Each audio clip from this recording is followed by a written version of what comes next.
Chapter 19, What it takes. So what does it take to build your own successful network marketing business? First, let's look at what it doesn't take.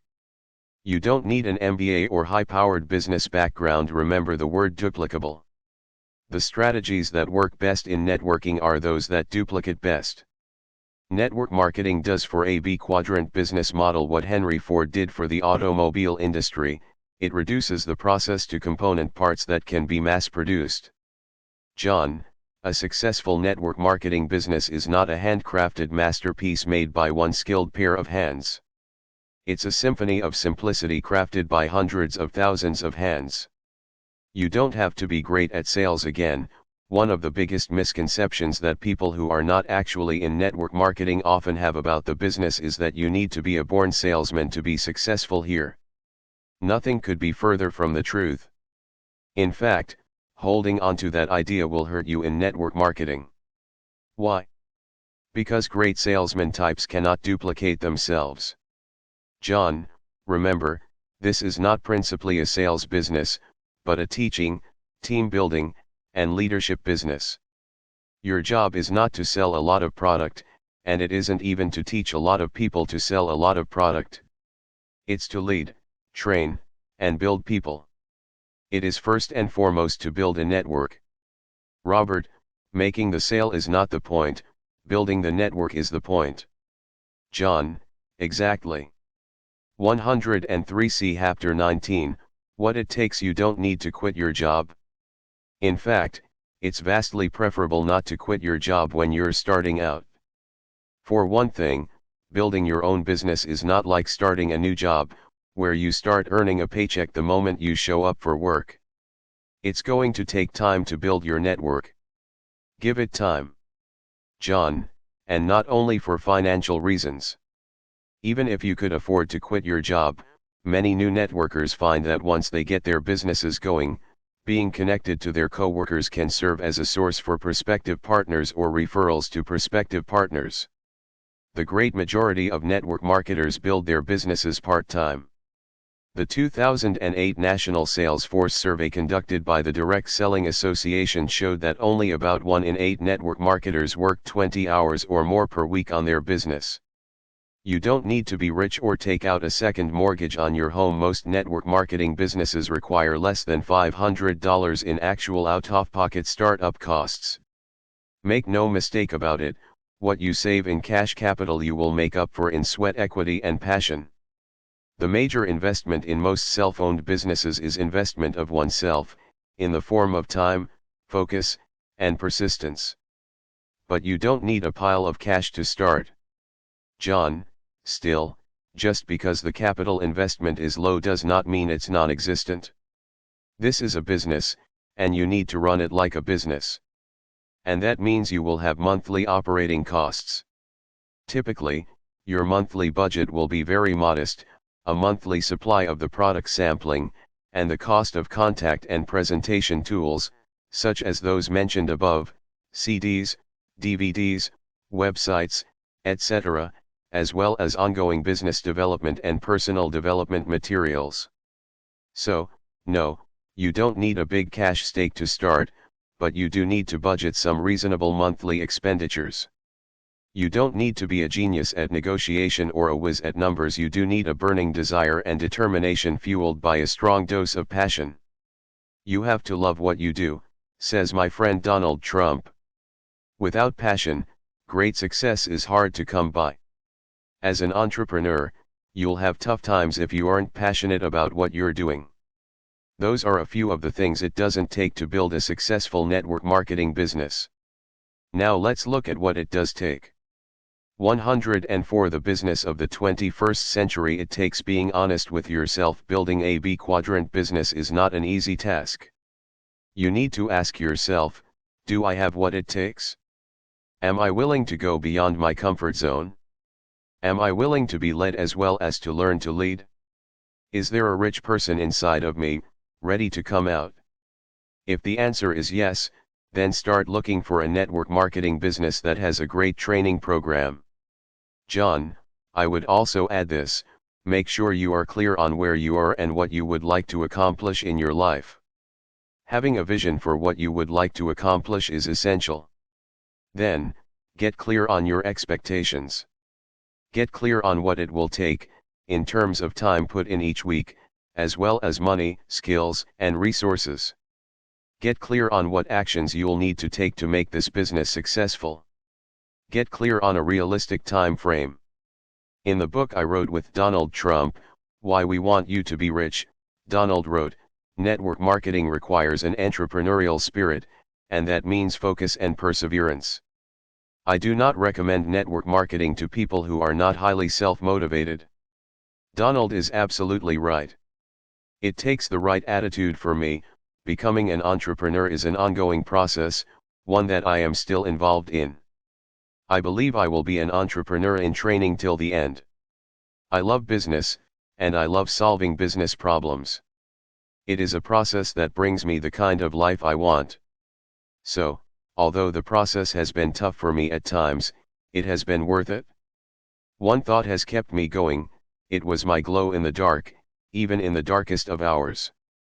I had a small piece of paper from a Chinese fortune cookie taped to the base of an office phone at our surfer wallet company that read, "You can always quit. Why start now?" There were many phone calls that I had to handle that provided me with more than enough reasons to quit.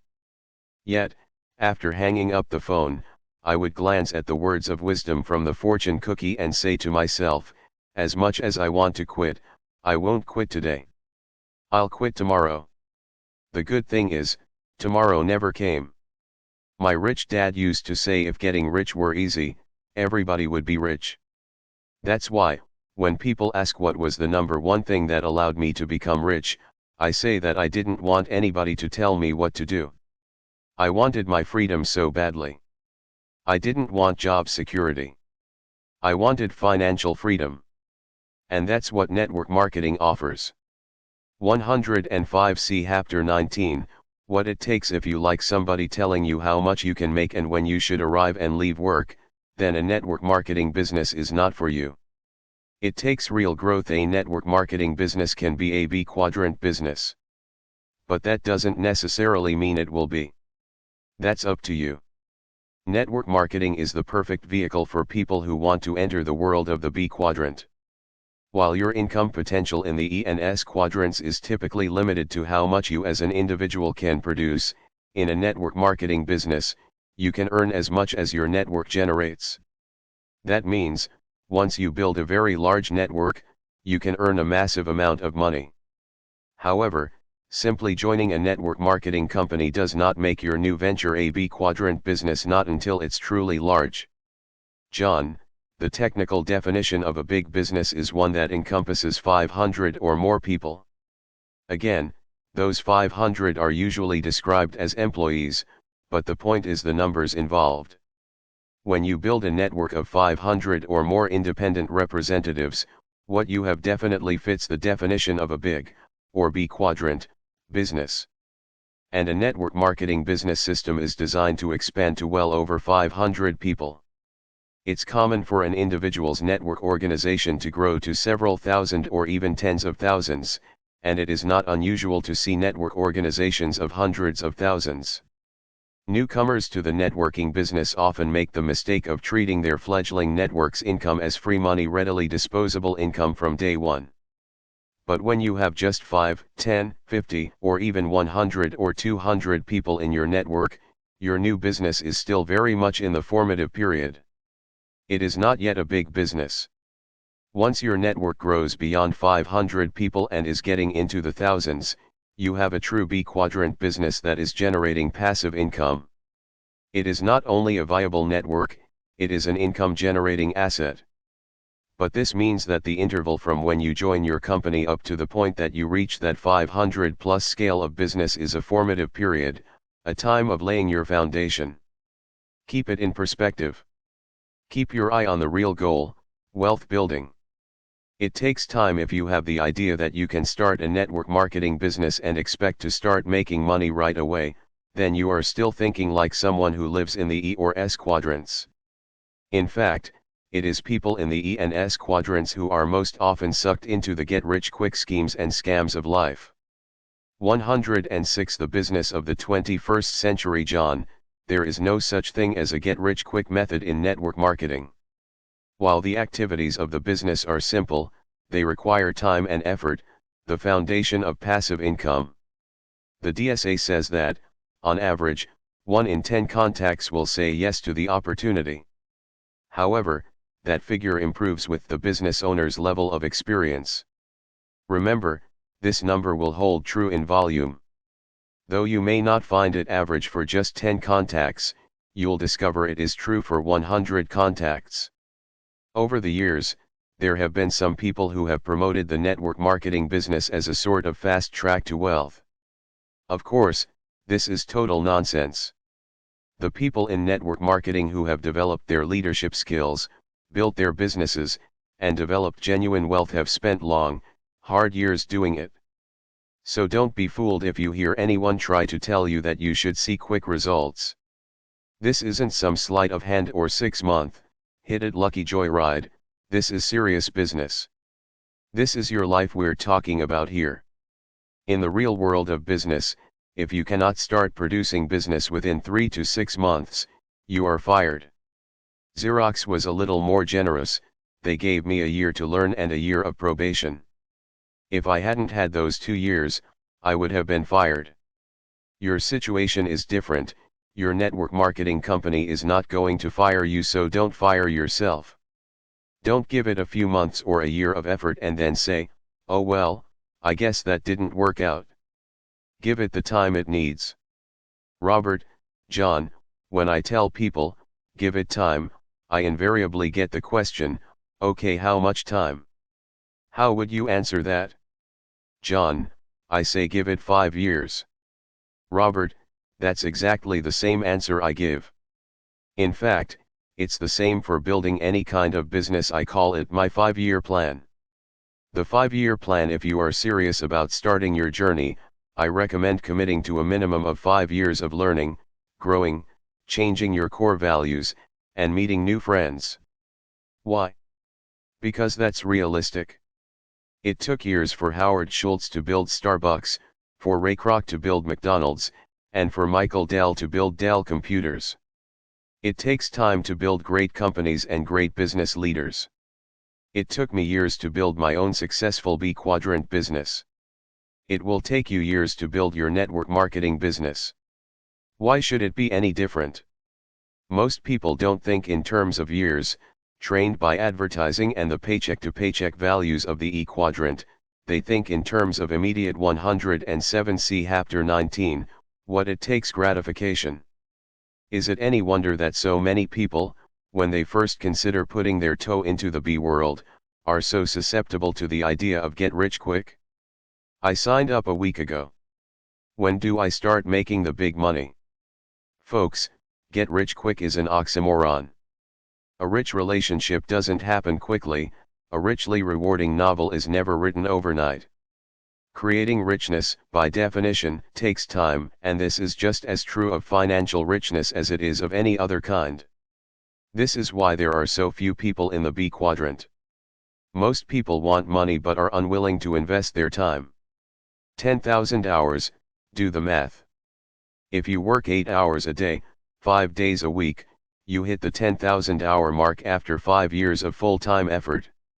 In his book Outliers, The Story of Success, Malcolm Gladwell explains that to become outstandingly accomplished at anything, it takes about 10,000 hours of hard work. As a high school kid, Bill Gates put in 10,000 hours of programming. When they were still just another unknown British band of wannabes, the Beatles played a nightclub in Hamburg, 7 hours a day, 7 days a week, and put in about 10,000 hours.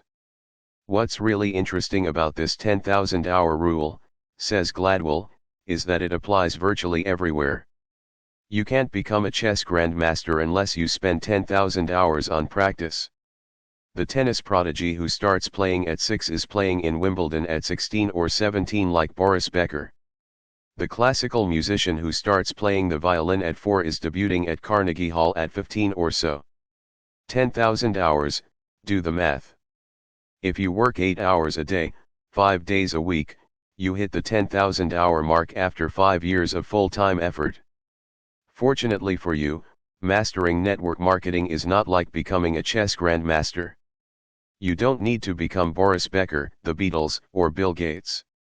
You don't need to become the best in the world, but you do have to master the skills of the business. It won't take you 5 years of full-time, 40-hour weeks. But to learn and master what it takes to build a massive network with passive income, do yourself a favor and give yourself enough time. By the way, I still use this 5-year plan. When I decide to learn something new, for example, investing in real estate, I still allow myself 5 years to learn the process. When I wanted to learn how to invest in stocks, I again gave myself 5 years to learn the process. Many people invest once, lose a few dollars, and then quit. They quit after their first mistake, which is why they fail to learn. But losing is part of the process of winning. It's only losers who think that winners never lose, who think that mistakes must be avoided at all costs. Mistakes are priceless opportunities to learn essential lessons. Today, I still give myself 5 years to make as many mistakes as possible. I do this because I know that the more mistakes I make and learn from, the smarter I will 108 the business of the 21st century become. If I make no mistakes for 5 years, then I am no smarter than I was 5 years ago, just 5 years older. Give yourself time to unlearn, to as much learning as you'll do in this business. Chances are good there is also a substantial amount of unlearning that needs to happen. One reason so many people get so entrenched in the E&S quadrants is that they start to feel comfortable there. It isn't that these quadrants are inherently more comfortable. After all, you're being taxed like crazy, your time is never your own, you're often forced to work with people you can't stand. In so many ways these quadrants are really quite uncomfortable. But people start to feel comfortable there because they have spent years learning how to be there, and it's what they know. That all changes when you enter the world of network marketing. The job experience that comes from time spent in traditional employment or self-employment is often not that useful in network marketing. Fixed work hours, set wages, or salaries based on time put in, the structure of having bosses and management hierarchies, narrowly defined job descriptions, a clearly defined clientele, a clearly defined territory and physical plan. So many of the trappings of the conventional workplace simply don't exist in this business. If you have worked in traditional sales, as we said before, you'll actually want to unlearn those skills to a good degree, because in network marketing, it's not what you can do that counts, it's what you can do and duplicate. If you have experience managing employees, you'll need to do some unlearning there, too, because in network marketing, you don't hire, fire, or tell people what to do. It's an entirely new dynamic, this business of the 21st century, and to excel here, you will likely need to leave some old habits behind. Take your time to unlearn as well as to learn. For some people, the hardest part of switching from the left side of the quadrant to the right side of the quadrant is to unlearn the point of view of the E&S quadrants. Once you have unlearned what you had learned, the change will go much faster and easier. It all comes down to action. You can plan all you want, study all you want, and learn all you want, but the only people who win in network marketing are people who take action today, tomorrow, and every day. 109 Chapter 20 Living the Life. What makes you rich? Most people would answer, money, of course. And they would be wrong. Having money does not make you rich, because you can always lose money. Owning real estate does not make you truly rich, because, as we have seen dramatically in the last few years, real estate can always lose value. So what makes you rich? Knowledge. My golden lesson as a young adult, even before I began investing in real estate, my very first investment was in gold. Gold is the only true money, I reasoned. How could I go wrong? I began buying gold coins in 1972, when gold was approximately $85 an ounce. I was 25 years old. By the time I was 32, gold was approaching $800 an ounce, and my money had multiplied nearly tenfold. Hot dog. The frenzy was on, and greed overtook caution. Rumors were that gold was going to hit $2,500 an ounce. Greedy investors began piling on, even those who had never bought gold before. I could have sold my gold coins for a significant profit, but I hung on, hoping for gold to go higher. About a year later, with gold sagging back below $500 an ounce, I finally sold my last coin. I watched gold drift lower and lower until 1996, when it finally bottomed at $275 in 1996.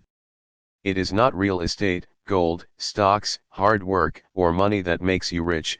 It is what you know about real estate, gold, stocks, hard work, and money that makes you rich.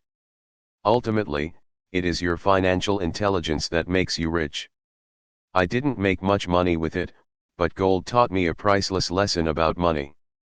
Once I saw that I could actually lose money investing in real money. 111 See Chapter 20, Living the Life. I realized that it was not the tangible asset that was valuable. It was information relative to the asset that ultimately made a person rich or poor. It is not real estate, gold, stocks, hard work, or money that makes you rich. It is what you know about real estate, gold, stocks, hard work, and money that makes you rich. Ultimately, it is your financial intelligence that makes you rich.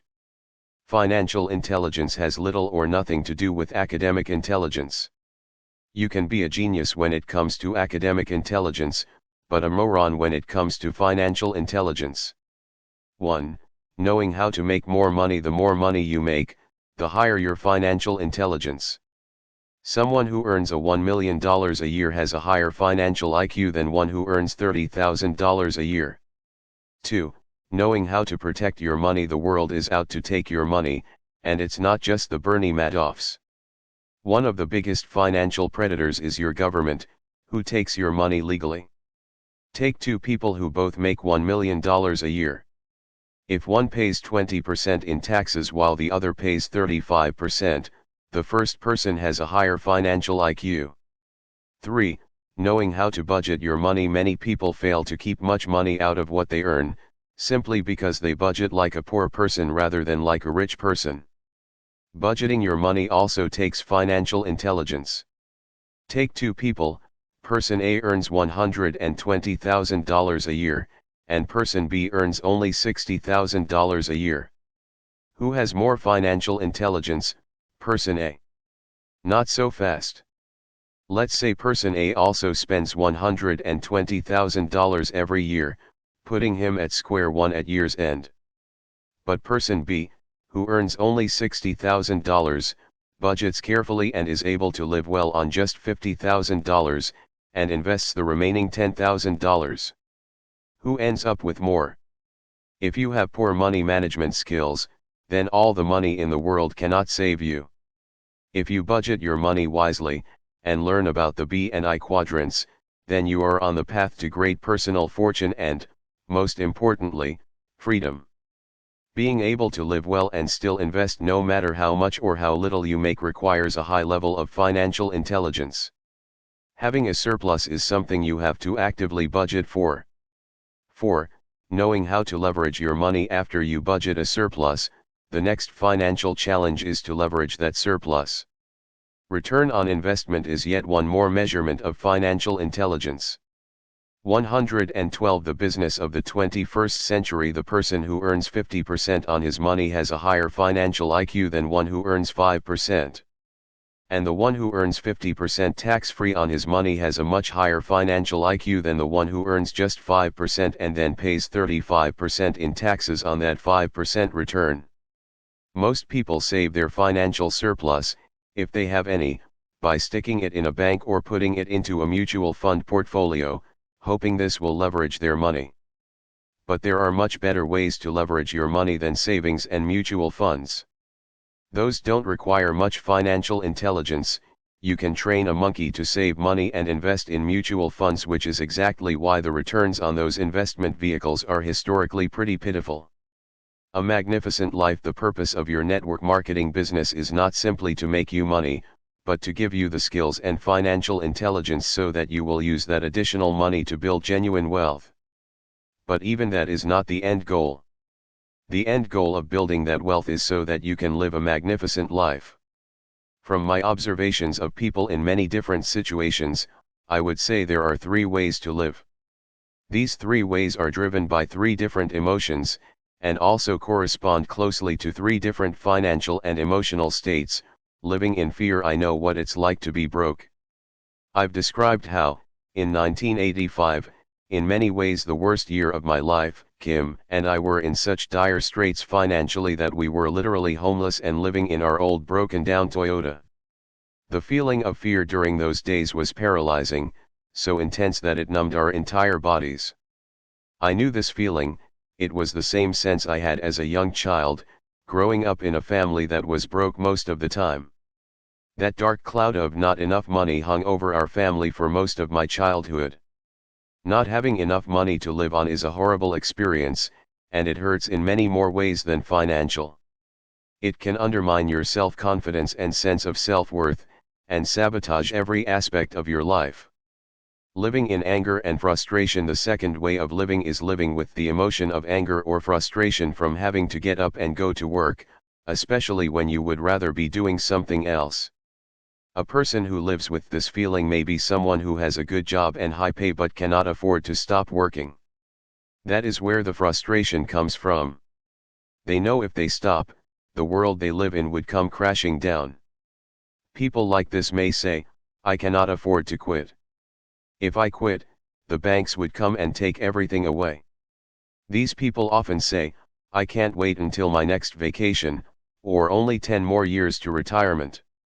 113. See Chapter 20, Living the Life. Living in joy, peace, and contentment. The third way of living is to live with the peace of mind of knowing that, regardless of whether you work or not, there is plenty of money coming in. This is the feeling Kim and I have lived with ever since 1994, when we sold our business and retired. Kim was then 37 and I was 47. Today, many years later, we still work. In fact, we work hard. Why? Because we love what we do.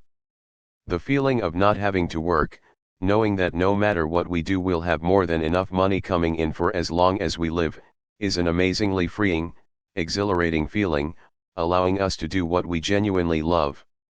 We spend our time together, and whether we're playing golf, traveling around the world, or putting in long hours in our boardroom, to us, it's all play and it's all the stuff of dreams. It's our life, exactly as we've always wanted it to be, and we treasure every single moment of it. Ants, grasshoppers, and human beings. Earlier I mentioned the fable of the ant and the grasshopper. We all grew up with this idea that there are 2 ways to live.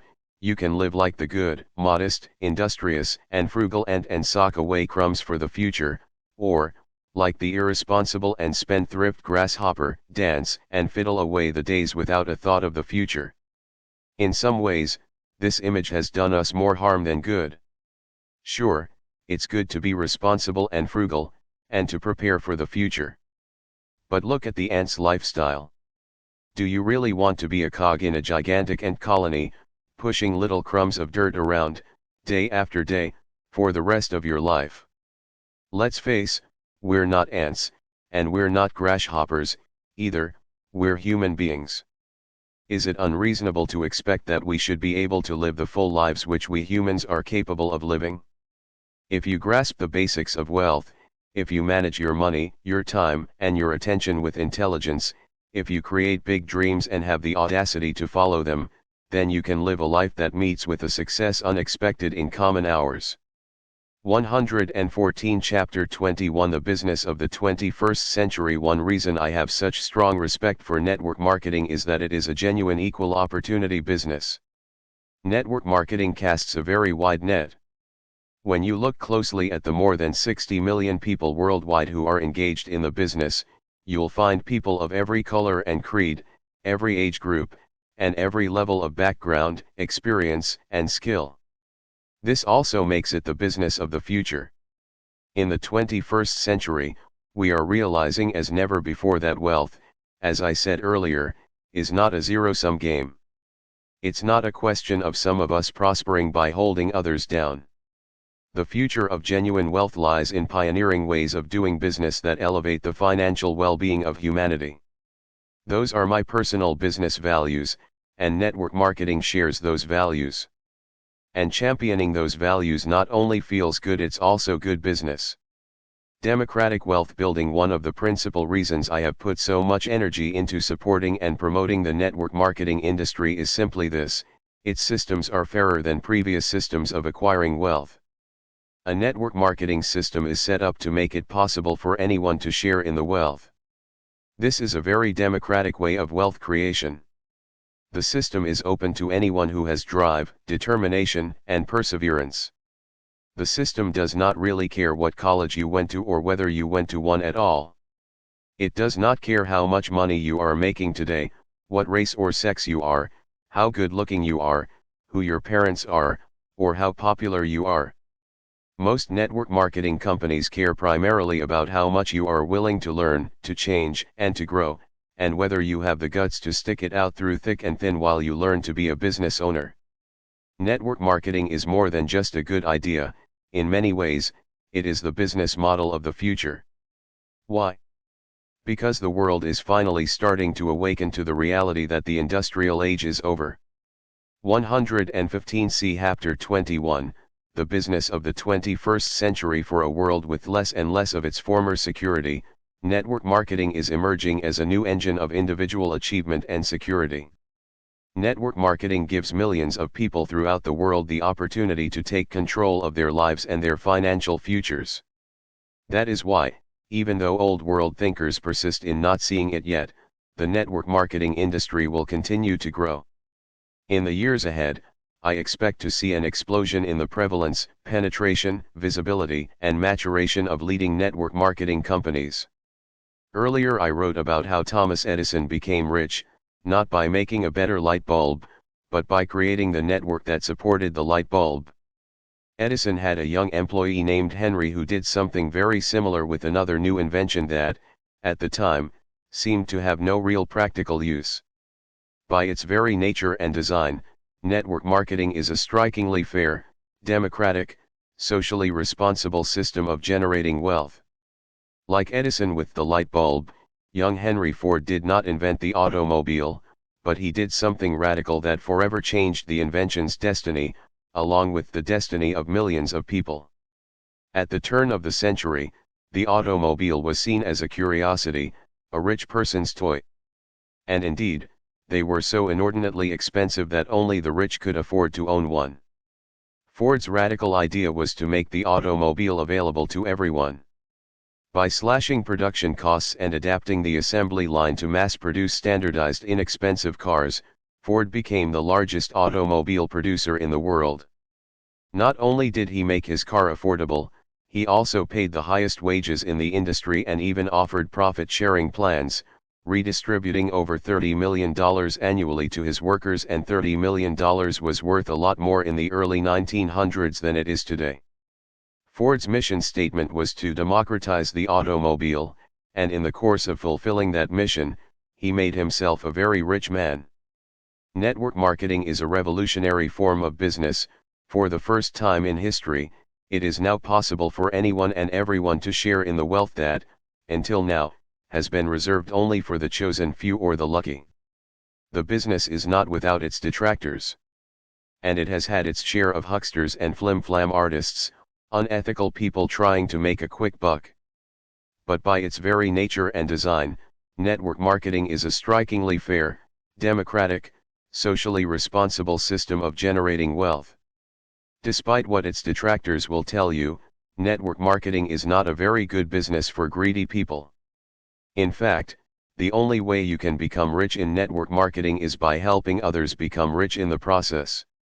To me, this is as revolutionary as Thomas Edison and Henry Ford were in their day. By design, it is the perfect business for people who like helping other people. 116 The business of the 21st century. I don't necessarily condemn greed. A little greed and personal self-interest are always healthy. But when the goal of personal gain grows out of perspective and people pursue it at the expense of others, it becomes repugnant. I believe that most people are inherently generous, and that we gain the greatest satisfaction and fulfillment from our own achievements when they also serve to lift up others, and not to keep them down. Network marketing satisfies this generous impulse. It offers a path to personal success, to building great wealth and creating financial freedom through a process that operates successfully only through helping our fellow human beings. You can become rich by being cheap and greedy. You can also become rich by being abundant and generous. The method you choose will be the method that most closely matches the core values deep inside of you.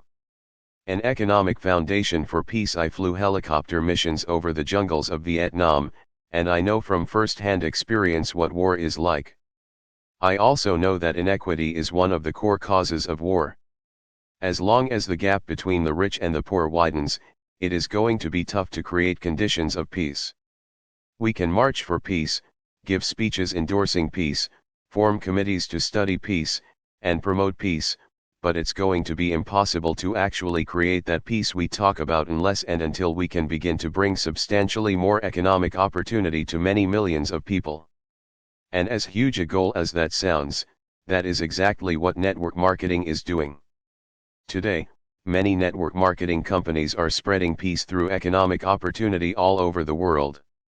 Not only are network marketing companies thriving in all the major capitals of the world, but many are also working in developing nations, bringing financial hope to millions of people who live in impoverished countries. Most traditional corporations can only survive where people are rich and have money to spend. It is time that people all over the world had an equal opportunity to enjoy a rich and abundant life, rather than spend their lives working hard only to make the rich richer. It's time you had that opportunity. Welcome to the 21st century. 117.